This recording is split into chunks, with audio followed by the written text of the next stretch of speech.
Here we go, gonna be putting in this 6 pounds. If this phone refocuses. Yep, there we go. You see 6 pounds of meat, the chickens. The way we did this last time where I like layered them all in worked pretty well. So I'm gonna try that again this time. I got the water in there. Let's check it out.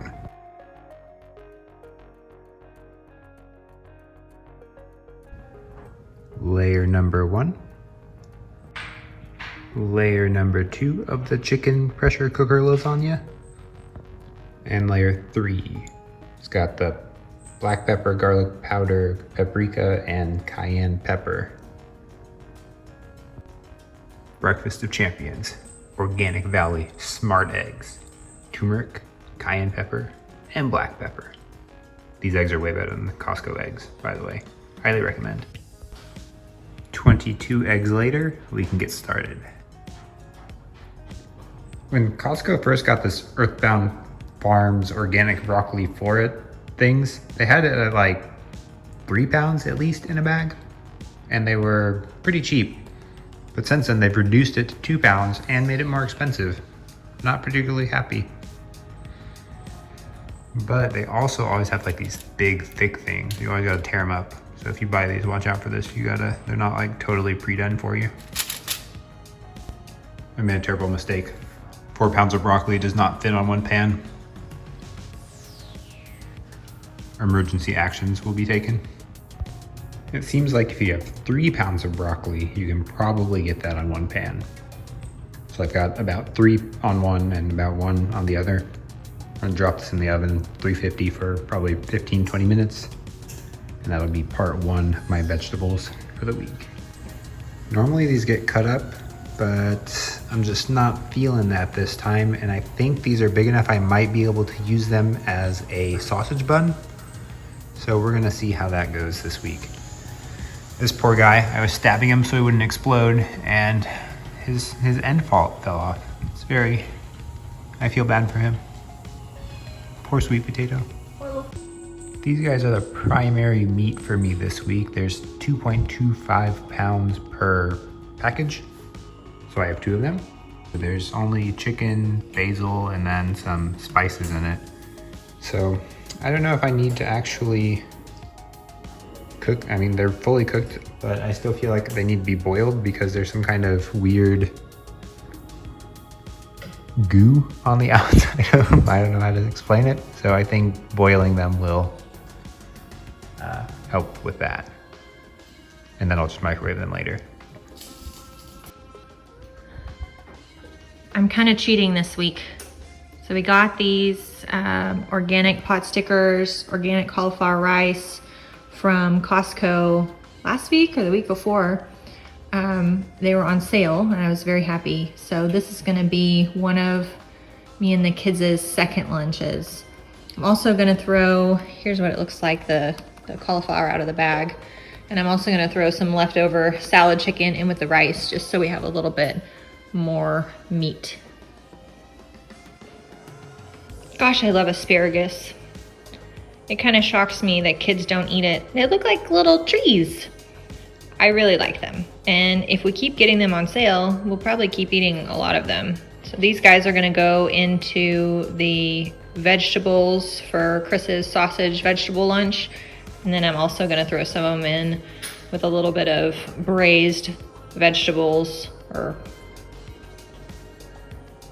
for the pot stickers. It seems to me that the eggs from the Organic Valley go farther even than the Costco ones. So while for us they're 50 cents more expensive, I feel like I get more eggs out of it because this is like as many as I get when I use 24 from Costco. And these guys crack better. The They ones do. from Costco crack in like a circle. They're weird. Yeah. The butter, the vegetables. Maybe they come out of the bag.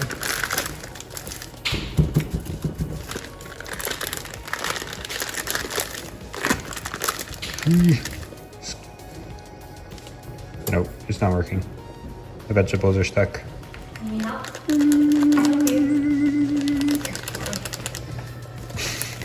The help has arrived. There you go. Maybe that sounded bad. It You're not the help. I'm helping. You I are. just didn't help the bag. I helped you. You are helpful. You are not the help. I actually just now noticed I messed up on this. I put butter in on these vegetables. I don't usually do that. No, you don't. So it's kind of liquidy. You want to come see? They're gonna be delicious though. Yeah, that was a oops. So I don't know how this is gonna come out. I'll see. And meanwhile, our sausage is bubbling. Now the appropriate time for butter. The spinach. Spinach almost complete. Look at that. Beautiful. Absolutely beautiful. Breakfast completed. Breakfast completed. These potatoes have eyes. Many, many, many the eyes, which is actually why I'm trying to eat them this week. These guys are like a little aggressive. They want to live. They want to see. Yes, they want to see. Much like our onion friend, who we've named Fred. He's getting kind of ridiculous. Yeah, he's bigger than the plants that I actually care about. So I guess we're stuck with him now. I'm not sure really what we're gonna do with Fred, but here he is in all his oniony glory. He was 70 cents. Question for the masses. Do you peel your carrots before you cut them or use them? Yes. You do? Oh, because I don't. I was told, and I don't know how true it is, that there's a lot of nutrition in the peels for things. So I don't peel much of anything. Chris actually ate a mango one time with the skin on, so I don't know what he's talking about. These potatoes are yellow potatoes. I know they don't look like it. They're kind of getting on in years, but I didn't peel them either. So let me know if I'm a monster for not peeling my carrots. This is how that chicken lasagna ends up coming out. Only the top layer really has all the spices on it like this, but all of the chicken still tastes good. So I'm gonna go with this is the way to make chicken pressure cooker. You make chicken lasagna. That's good. My salad chicken. Everyone else's salad. Everyone else's chicken for fried rice. Fried rice, yeah. Salad chicken. Everyone else's fried rice chicken. It's probably fine. Bye-bye chickens. I had bacon last week, bacon and boiled eggs for my breakfast, and it rocked my socks. We got this other bacon at Costco. They didn't have, actually we got this at Kroger, right? Oh, we did get it at Costco. Yeah, I should know by the huge portion of bacon. This bacon is thicker and bigger than the bacon we had last week, so I'm only gonna do a slice of it a day. But I have to say, bacon and eggs for breakfast, somebody knew what they were doing when they thought of that. This bacon smells so good. Yum. This is the fancy cut of meat that we got, the grass-fed pastured one that we found on sale. I'm just gonna turn that into a roast for the very first time in the Instant Pot. And I got this sauce. This is not organic. Chris looked at it like it was a little dubious. I know, it's probably not the best thing that I could do, especially to put on nice organic vegetables and roast and all those things. But this is the way I've always cooked roast. And after last week, I'm concerned with sauces. So this is what we're gonna use. And it actually has nice instructions on it. So it tells me how to use it in the pressure cooker, which is good because I've never done that before. So it says to just salt and pepper. I like pepper. Again, this is the kind of meat that Chris doesn't handle. Give the man a chicken, he's fine. Show him a steak, he's not into it. I don't want very much salt. This is my clean hand, this is my meat hand. This one I don't like, this one I do. Let's see here. So then it says to put some oil in the pot. We have avocado oil. And we're gonna set the pressure cooker to saute and saute it on on each side for 2 to 3 minutes to sear. I can do that. Many sausages. Always better with the sound effect. We're gonna take this guy out and put some potatoes down on the bottom. I feel like I have to shout over the sizzle. Come here, buddy. Ooh, I got you. Yeah. So it says to put some potatoes down in the bottom. They didn't know I'm using carrots, but I am, so I'm gonna put some of those down in the bottom. I'm gonna turn the saute off. That's important. The weird thing that it says cook it for 60 minutes. I don't think I believe that. You cooked like 13 pounds of chicken or however many pounds of chicken? 6 pounds of chicken in 13 minutes? That's right. It seems like 3 pounds of roast and some vegetables wouldn't need that long. I don't know. I think I'm gonna put it in for 30 minutes because I don't trust it. Got some nice carrots. I'm just put this guy on top. And then the rest of these guys on top, and then the sauce. I'm backing away for the sauce. I'm wearing a white shirt. I know, I always get too messy, I'm sorry. I'm dangerous, I really am. Sometimes when I'm eating pasta sauce, Chris gets pasta sauce on his clothes. I don't even know how it happens. He doesn't eat pasta sauce next to me wearing white anymore.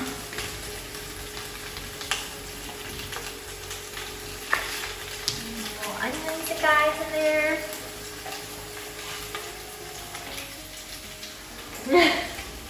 I'm not that scary. I want to put a little bit of water in it.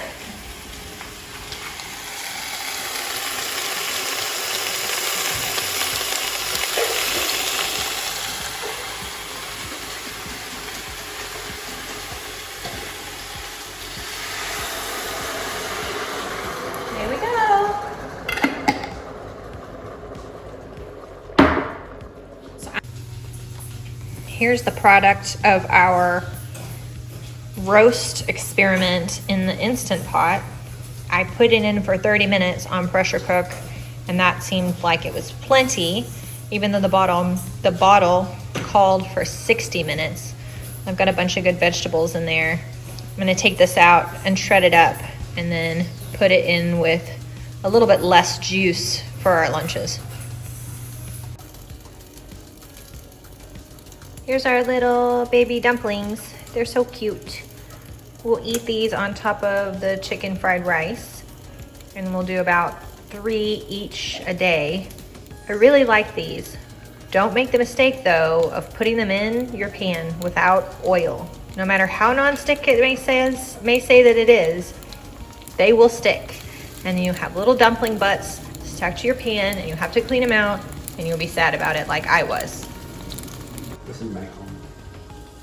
I was born next to the stove. I should have told you I was recording. Did you start? I did. Oh. Now everyone knows that you were born next to the stove. Okay. So today we actually have no leftovers at all. So It's terrible. Yeah, it's terrible. So I have to make mac and cheese and sausages for us to eat for lunch today. And Kroger is my #1 spot for mac and cheese because they have grain-free or flour-free, I guess. How do I say it? Yeah, grain-free, right? Because lentils aren't grain. Quinoa's a grain, right? Quinoa's a grain? Yeah, I guess quinoa's a grain. Anyway, it's not a flour or rice-based pasta. It's lentil and quinoa, and it's fully organic. So a lot of times you'll see Annie's has like gluten-free or whatever, or they'll have organic, but there's never an organic gluten-free one that Annie's makes. And then Kroger came into the scene, one-upped Annie, gluten-free, organic mac and cheese. Kroger for the win. I never realized how many macaroni and cheese options there were until I started looking for this specific kind of macaroni and cheese for Chris. Check out your macaroni and cheese aisle. It's insane. So many mac and cheeses. The pasta goes in red, but how does it come out? You will soon see. They go in red, they come out this color. They also cook super fast, like 2-3 minutes, and then they're totally done. So watch out. I'm making progress here. This is the cauliflower fried rice, and I've got some extra chicken in it. Well, actually, I've got chicken in it because it comes vegetarian. So all of this, if you are vegetarian, you can eat. For lunch, we just add a little extra protein. Here's our dumplings and my shadow. Hi, me. It's a shadow. So you see the bottoms of them get nice and crispy in the oil, and then the tops of them are kind of floppy. We like those. And then here is Chris's super fancy macaroni and cheese doing what it does. Check it out, Chris made lunch. These are our clearance sausages, and then the quinoa lentil pasta mac and cheese. We're gonna make some flan. I have a coworker that has a blog. It's like a recipe blog. And it's really nice because she's not super wordy. You know how like sometimes you go on Pinterest and you're looking at a recipe and you have to read somebody's like whole life story to get to the recipe? I guess kind of like how you do on this blog. It's really nice though because hers is like really short to the point. She just gives you the directions and then the recipe and you're good to go. So I decided that I was gonna make flan today from her blog and we'll see how it goes. It says it's easy. We'll find out. What's the name of her blog? Oh yeah, she's called Flan and Simple. Here we go with the blender flan. So I've got 5 eggs in here, and then we're gonna use a can of evaporated milk and a can of condensed milk and 2 tisps of vanilla extract. Her recipe said that you could use whatever extract you wanted, like a coconut or a maple. I think both of those might be really good. But since I'm doing it the first time and I've never made flan before, I think I'll stick to the recipe on this one.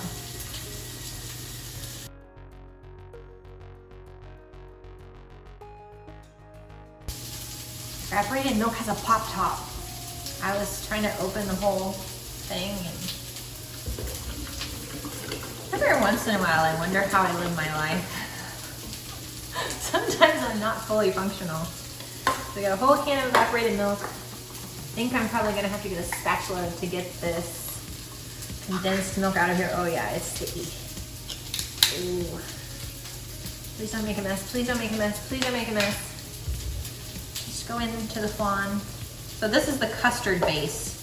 And then here in a minute, I'm going to caramelize the sugar on the stove. She recommends to do this step first, but I'm kind of scared of the caramel, I'm not gonna lie. We'll see how that goes. In this pot, we have sugar, which will magically transform into caramel if I don't burn it. Mallory also recommended using a wooden spoon. I've never used that before, but we're gonna try it.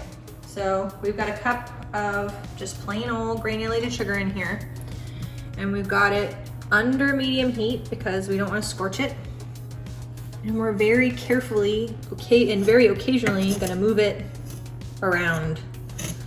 And then once it gets to be a liquid, we are going to swish it in the pan rather than moving it with a spoon to keep it from getting bubbles in it. We don't want oxygenated caramel because that makes it crack more. Here we are in the chunky sugar stage. So what happens is some of the sugar starts to melt and then the other sugar sticks to it. So you get these little sugar rock kind of things. Here we are a couple of minutes later, a little bit farther down the sugar trail. And now it looks like all of our little sugar granules have started to become like little rocks together from the melting. We have achieved partial liquidity. Now, my friends, is the time that the sugar really might sneak up on you. In the beginning, it seems like it takes a little while to get to doing what it's supposed to be doing. But if you step away from this stuff for like 5 seconds once it's in this stage, you will burn your caramel. Don't do it, just don't. One more thing, ladies and gentlemen. If you see the sugar that's stuck up a little bit high on the pan that's still white, and then all this guy is starting to turn our caramel color, do not try and reincorporate that sugar on the side of the pan. It will not get hot enough and it will make your caramel grainy. We have caramel. Kind of. I'm scared of it. I think it needs to go a little bit longer, but if I make it go a little bit longer, I might burn it. You never know with this stuff, it's dangerous.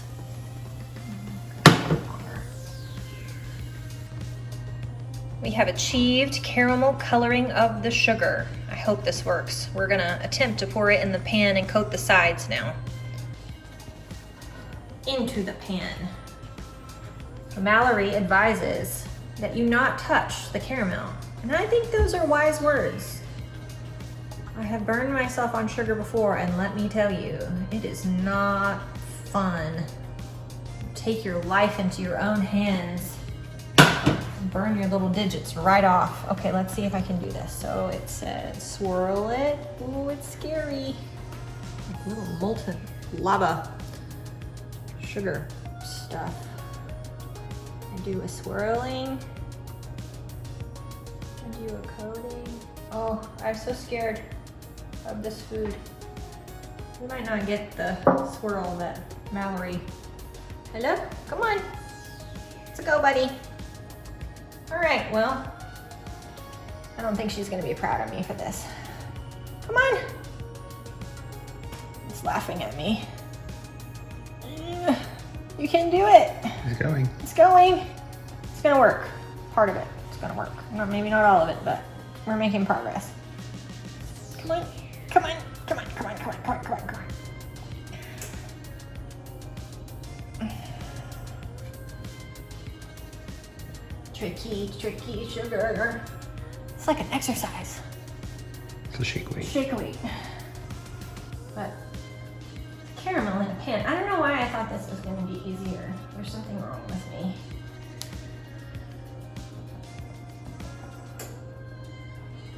But you know, if I didn't not do something completely correctly, it wouldn't be my channel.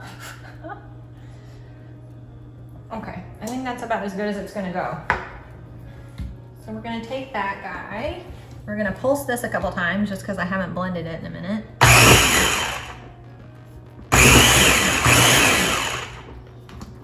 Who knew a drink making blender could be so darn useful? Okay, let's see. I'm gonna pour this guy in here. Woo. I'm a little scared this pot's gonna be too small. Get in there. Oh good, it's good.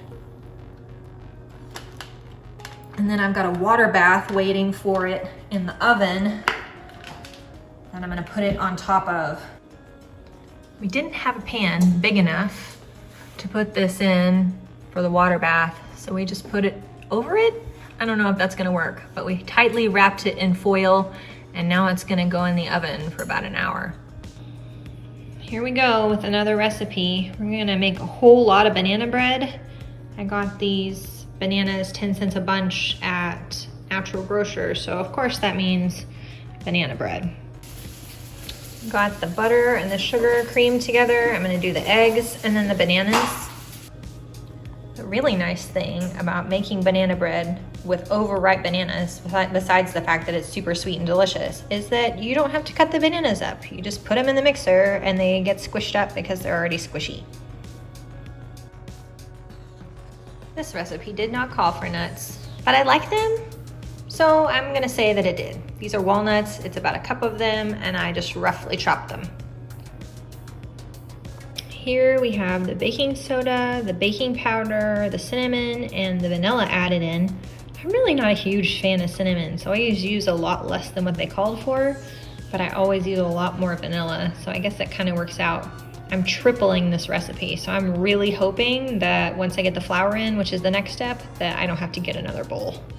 It's pretty close. We'll see if 6 cups of flour will fit in there. We are done. Lay your eyes on all of my food for the week. It's very important. Watch the foods. We have Chris's breakfast, my breakfast, which looks really tiny compared to Chris's breakfast, a bag of sausages. I need the sausages, which will be paired with these vegetables for Chris's lunch. And then we've got our fried rice with chicken, vegetable dumplings and veggies. I've got a pot roast type substance. It's carrots, onions, potatoes, and roast. And then we have salad accoutrements and salad chicken. I think we might have had the right amount of food for this week. This is what happened with all of the bananas. So we got 2 big full loaves of banana bread and a pan of banana nut muffins. And then here is my flan attempt. The flan has to go in the fridge to sit for 2 to 3 hours. And then once it's done in the fridge, we'll take it out and we'll put some warm water into the bottom to let it let loose of the pan, and then we'll eat it. I'm not sure that that's what it's supposed to look like, but that's what it is for now. Here we go, trying to take the flan out. Now, I am a little concerned that I might have overcooked this because I had a vet appointment yesterday. And you know how like when you start making bread, you kind of know the texture and the consistency and when it should come out? I think that might be the same with flan. So I'm not exactly sure the texture or the consistency or when to take it out. So this is what we've got. I put it in a water bath and I'm gonna flip it over and we'll see what we get. Oh, this is always scary. Let's see if it'll come out. Did it come out? I think it came out. Oh gosh. It kind of looks like flan.